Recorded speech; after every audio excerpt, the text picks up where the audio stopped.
Pinewood Studios, 1956. The lights were burning, the camera was ready, the crew had taken their positions. Laurence Olivier was waiting for Marilyn Monroe to perform what appeared to be a simple moment. Stand on the mark. Say the line. Make the movement. But Marilyn hesitated. She wanted to know what her character was feeling. She consulted her acting coach, Paula Strasberg. She searched for an emotional reason behind an action Olivier believed a trained actress should simply execute. His patience weakened. Then, according to later accounts, Olivier reduced his direction to something close to 3 words. Try to be sexy. For Marilyn, the remark struck at the exact wound she had crossed the Atlantic to escape. She had studied at the Actors Studio, formed Marilyn Monroe Productions, and helped acquire the property that became The Prince and the Showgirl. She hadn't arrived in Britain merely as a decorative star hired for Olivier's film. She was also a producer fighting to be respected as an actress. Olivier believed Marilyn needed discipline. Marilyn believed Olivier refused to see anything beyond the image Hollywood had already sold. From that moment, every delayed entrance, forgotten line, whispered conversation with Paula, and repeated take carried something more than ordinary frustration. It became a struggle over who had the right to define Marilyn Monroe. By the time filming ended, Olivier was exhausted by her process. Marilyn no longer trusted his direction. Neither wanted to work with the other again. But once the film reached the screen, the arguments, delays, and chalk marks disappeared. And the woman Olivier struggled to control became the person audiences couldn't stop watching. Before we return to the moment Marilyn decided to stop letting Hollywood control every part of her career, take a moment to like this video and subscribe to the channel. Here, we look beyond the famous photographs and old studio legends to uncover the carefully documented moments that reveal how seriously Marilyn fought to be respected. Because the conflict with Laurence Olivier didn't begin when the cameras started rolling. It began earlier, when Marilyn created her own company and decided she would no longer remain only the image other people had built for her. The conflict with Laurence Olivier began long before Marilyn arrived at Pinewood Studios. For years, Hollywood had treated her as both valuable and replaceable. Studios understood what her face could do for a poster. They understood what her name could do at the box office. They knew audiences wanted the blonde hair, the breathy voice, the fitted dresses, and the mixture of innocence and desire that had become unmistakably hers. But Marilyn wanted more than being allowed to appear in successful films. She wanted a voice in choosing them. After completing the 7-year itch, she challenged the studio system that had controlled her salary, roles, and public image. With photographer Milton H. Green, she formed Marilyn Monroe Productions, seeking greater creative and financial authority over her work. The company acquired the screen rights to Terence Rattigan's play, The Sleeping Prince. That property would become The Prince and the Showgirl, the only completed feature produced by Marilyn Monroe Productions. That detail changes the meaning of everything that followed. Marilyn wasn't traveling to Britain as an actress who had been selected for somebody else's project. Her company had helped bring the project into existence. She was the star. She was also a producer. Her name made the film internationally marketable, and her company possessed a formal place in the production structure beside Warner Brothers. For most of her career, powerful men had told Marilyn where to stand, how to dress, which photographs to approve, and which version of herself the public would be allowed to see. This time, she believed she had earned the right to participate in those decisions. She wasn't trying to abandon glamour completely.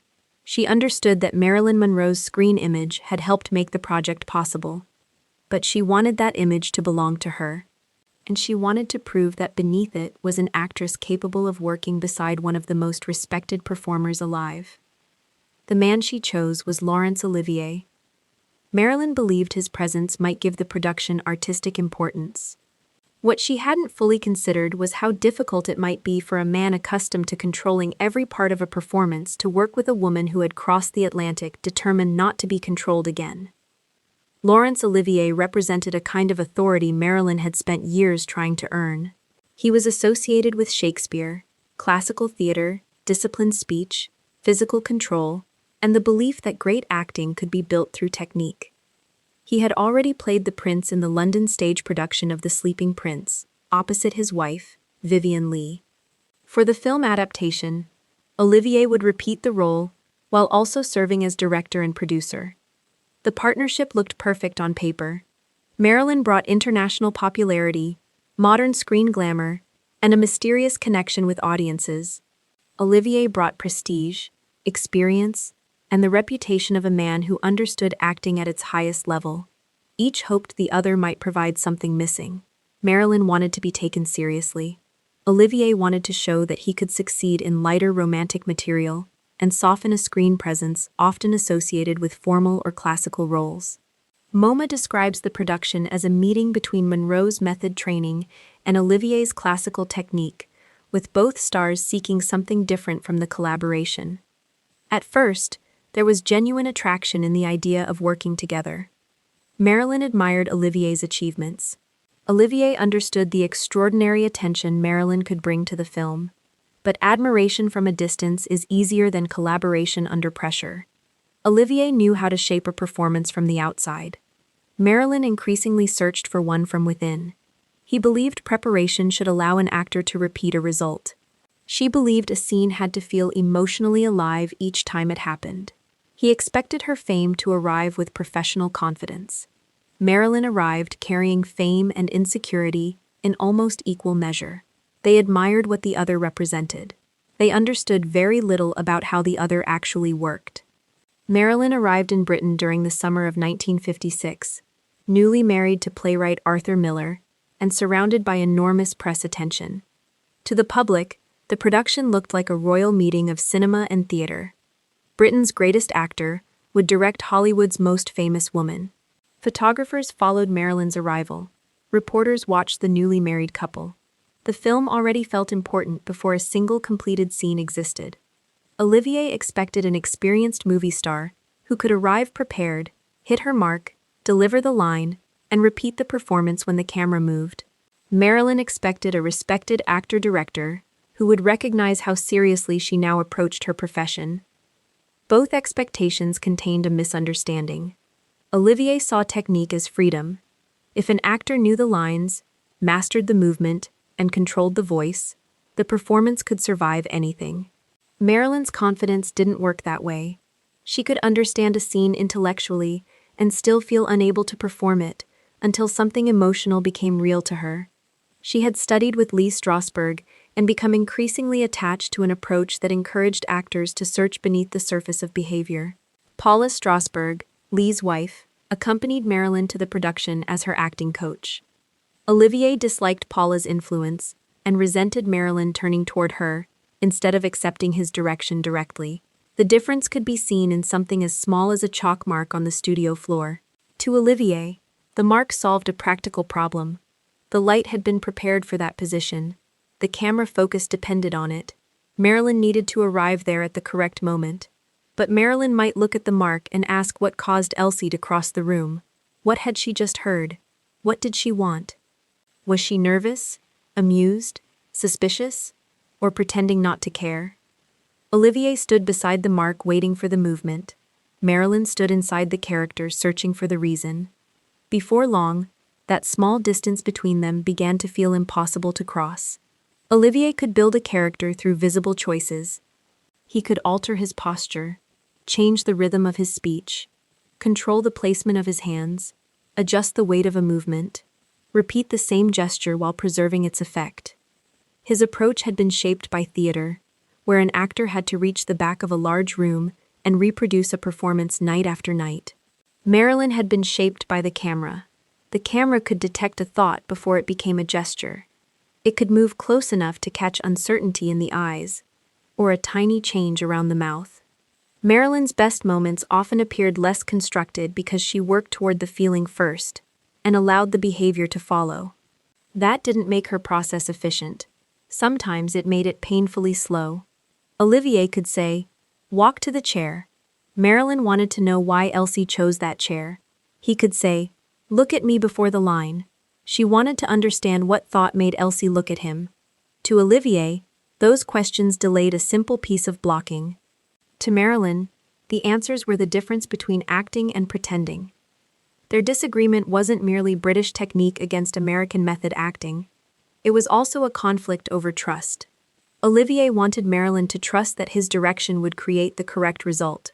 Marilyn wanted Olivier to trust that her questions were part of reaching it. Neither gave the other what was needed. When Marilyn turned toward Paula Strasberg, Olivier felt his position as director being undermined. When Olivier became impatient or sarcastic, Marilyn felt that he considered her questions foolish. The more he pushed her to perform, the less emotionally safe she felt. The less safe she felt, the more reassurance she sought from Paula. The more she consulted Paula, the more Olivier believed he was losing control of his own set. It became a cycle, and every time it repeated, the chalk mark seemed to move farther away. The most famous remark from the production survives through later recollections, rather than a recording made on the set. Its wording varies slightly, but the meaning is consistent. During one frustrating moment, Olivier reportedly told Marilyn something close to, "All you have to do is be sexy."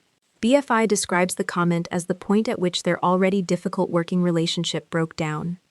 TCM also records a version of the remark and places it within Olivier's growing impatience with Marilyn's process. To Olivier, it may have been impatient shorthand. He knew audiences responded to Marilyn. He may have believed she was burying a natural gift beneath too much analysis.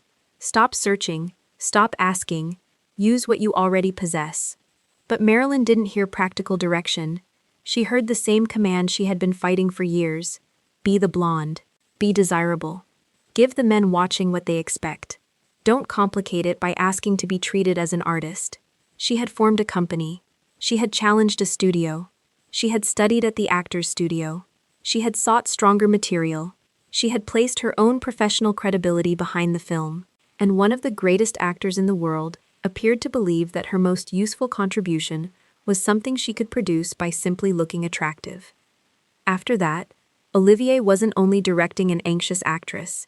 He was directing someone who no longer trusted what he wanted from her. Every instruction could feel like another attempt to reduce her. Every hesitation could look to him like defiance. Their disagreement had begun with technique. Now it had become personal. Marilyn wasn't easy to work with during the production. She was frequently late, she sometimes forgot lines, she missed marks. She could struggle with actions that appeared straightforward to everyone waiting around her. She repeatedly consulted Paula Strasberg, even when Olivier had already given direction. These problems were real, and the frustration they caused wasn't invented later, simply to make the story more dramatic. A film set is an expensive place to wait. Lights remain burning, cameras and equipment stand ready. Actors preserve their concentration. Costume, makeup, sound, and production teams all depend on the performer arriving prepared. When one person can't begin, dozens of other people remain suspended around that difficulty. One widely repeated production account says a scene involving Marilyn eating caviar required 34 takes, 2 days, and 20 jars of caviar. The exact numbers come through later reporting, but the story survived because it captured the production's exhausting pattern. A small action could expand into an entire struggle. Marilyn might begin a take, lose the line, stop, consult Paula, and attempt it again. Olivier's patience became thinner. His direction became sharper. Marilyn's anxiety increased. Then the next attempt became even harder. Around them, everyone seemed to want something different. Olivier wanted speed and technical reliability. Paula wanted Marilyn to feel emotionally prepared. Arthur Miller wanted to protect his wife from humiliation. Milton Green had financial and production responsibilities. The crew wanted the working day to move forward. Marilyn wanted reassurance that she wasn't failing. Each attempt to manage her added another voice, and the more voices Marilyn heard, the less certain she became about which one to trust. Olivier saw a star using insecurity as an excuse for unprofessional behavior. Marilyn saw a director whose impatience made the insecurity worse. Neither interpretation completely explains the situation. Both contain part of the truth. The set slowed because Marilyn was struggling. It also slowed because the people responsible for guiding her no longer agreed on how she should be helped. Olivier possessed enormous authority. He was the director, the producer, the male lead. He understood the material from performing it on stage, and he carried the cultural status of a man whose judgment was rarely challenged. But this wasn't a normal director and actress relationship. Marilyn Monroe Productions had purchased the underlying property, and AFI lists both Marilyn's company and Warner Brothers as production companies. Marilyn's name was also the commercial force that made the international production possible. Olivier could become angry. He could demand another take. He could point toward the mark and repeat the instruction. But he couldn't treat Marilyn as an unknown performer who might be quietly replaced. The film depended on her. Her presence created publicity no advertising campaign could manufacture. Her company had helped create the project. Her face would sell the film across the world. That gave Marilyn power. But it wasn't the kind of power she always knew how to use calmly. She could resist. She could delay. She could turn toward Paula. She could refuse to produce a performance she didn't feel ready to give. Yet none of those actions necessarily made her feel secure. Olivier had authority without complete control. Marilyn had power without complete confidence. That combination created the real struggle beneath the production. He believed the director's word had to be final. She had created the company partly because she was tired of powerful men making every final decision. Neither could simply surrender without feeling that something larger had been lost. Then Dame Sybil Thorndike watched Marilyn's difficulties and reached a conclusion Olivier didn't want to hear. Dame Sybil Thorndike played the Queen Dowager. She was a respected British stage actress with decades of experience, exactly the kind of performer who might have been expected to share Olivier's impatience with Marilyn's uncertainty. Instead, later accounts describe Thorndike urging the production to be patient. A widely repeated remark attributes to her the observation that Marilyn was the only person among them who truly understood how to act for the camera. Because the wording survives through recollection, it's safer to treat it as reported rather than a perfectly recorded quotation. Thorndike recognized something important. The confusion before the take didn't always survive into the finished image. Marilyn could appear frightened or lost while preparing. Then the camera rolled. A pause became interesting. A glance contained several thoughts. A comic reaction seemed to arrive naturally rather than being announced. Marilyn didn't always look in control of her process. On film, she often looked completely alive. Olivier watched the preparation. He saw lateness, uncertainty, forgotten words, and the crew waiting. The camera saw what happened after all of that. Thorndike understood that film acting couldn't be judged only by how confidently an actor behaved beside the camera. The final test was what appeared through it. And that was where Marilyn's strangest gift became difficult to dismiss. In The Prince and the Showgirl, Marilyn plays Elsie Marina, an American performer invited to meet a powerful European prince. At first, Elsie appears to occupy the familiar position Marilyn had played before. She is the attractive woman summoned by an important man. He assumes he understands what she wants. He expects her to be impressed by his status. He believes he controls the evening.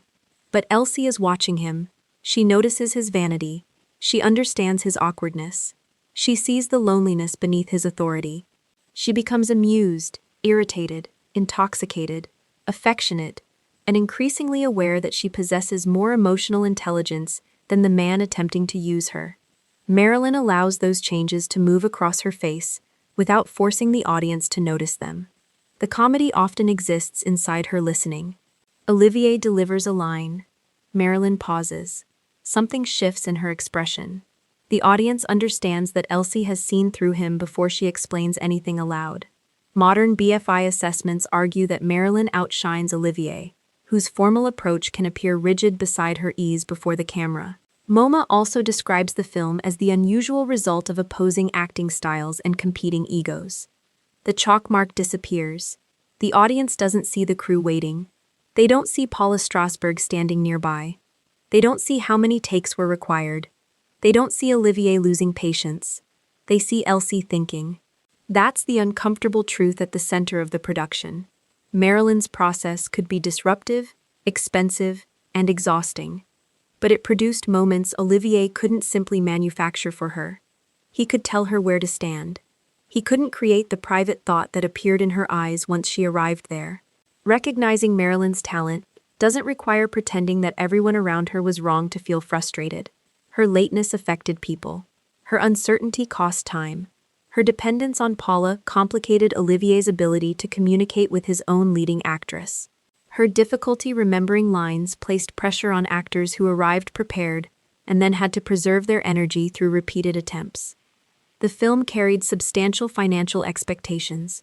Nobody involved could simply wait forever for Marilyn to feel safe. Olivier's frustration had legitimate foundations. The mistake was believing the difficulties proved Marilyn lacked artistic intelligence. A person can be unreliable during the process and extraordinary in the result. Both statements can be true. Marilyn didn't need to be transformed into a flawless victim for Olivier's condescension to be wrong. She could arrive late and still understand Elsie. She could forget a line and still possess rare comic instinct. She could depend too heavily on Paula and still know something about the camera that Olivier didn't.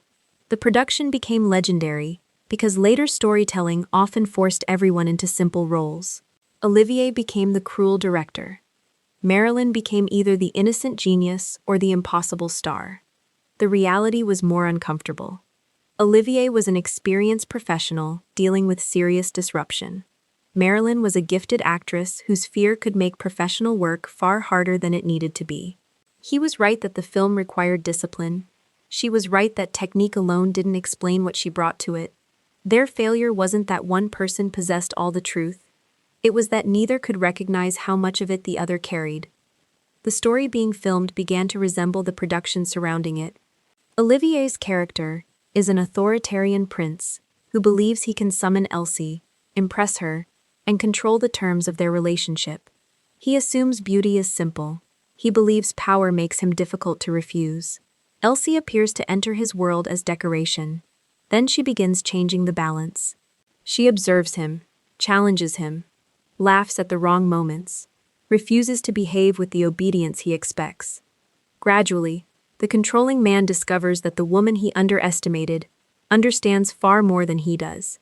Behind the camera, Olivier believed Marilyn needed his discipline. He thought he understood her value. She was beautiful. She was famous. She possessed screen appeal. His task was to organize those qualities into a controlled performance. But Marilyn wouldn't remain inside the role he had assigned her. She questioned him, delayed him, turned toward another teacher, forced him to confront the limits of his authority. The fictional prince believed he understood the showgirl. The showgirl saw through the prince. The director believed he understood Marilyn Monroe. The finished film suggested that he had understood only the public image. Olivier intended to direct her performance. Instead, the film preserved the moment she escaped his assumptions. Production took place at Pinewood Studios from early August until the middle of November 1956. Despite the tension and the repeated delays within individual scenes, the film was completed. AFI records the full production period, while TCM reports that Olivier ultimately finished several days ahead of schedule. That doesn't mean the relationship recovered. Marilyn and Olivier didn't become close collaborators. They never made another film together. The experience remained associated with resentment, exhaustion, and disappointment. Later books and dramatizations turned the production into one of Hollywood's most famous behind-the-scenes stories. But memory complicates history. Conversations become sharper. Numbers grow more precise. Small conflicts become symbolic scenes. The 2011 film My Week with Marilyn helped introduce the production to a new generation, but it remains a dramatization rather than a complete factual record. The safest version of the story rests on what can be supported. Marilyn struggled. Olivier became openly frustrated. Paula Strasberg's presence damaged the director-star relationship. Trust disappeared. The production continued. And when the finished footage was viewed, Marilyn's screen presence remained undeniable. The working relationship had failed. The film survived it. Time didn't persuade Olivier that Marilyn's methods had been efficient. He never began praising lateness or forgotten lines. He didn't suddenly become a supporter of Paula Strasberg's presence on a film set. But later reflections attributed to Olivier acknowledged something that the experience had forced him to recognize. Marilyn possessed an extraordinary screen personality. TCM records a later assessment in which Olivier described her as wonderful on film and recognized the unusual strength of her presence before the camera. That admission matters because it separates the process from the result. Olivier understood technique. He knew how to reproduce a performance. He could control his voice, posture, timing, and gesture with astonishing precision. Marilyn created moments that looked as though they were happening for the first time. She didn't always understand how to summon that quality reliably. That was part of the difficulty. Her gift could be buried beneath fear for hours before suddenly becoming visible in one take. Olivier knew how to command a stage. Marilyn knew, sometimes without being able to explain how she knew, how to draw the lens toward her. He could dislike the method. He could resent the delay. But he couldn't deny what remained on the film. Now return to Pinewood after filming has ended. The lights have been switched off. The costumes have been removed.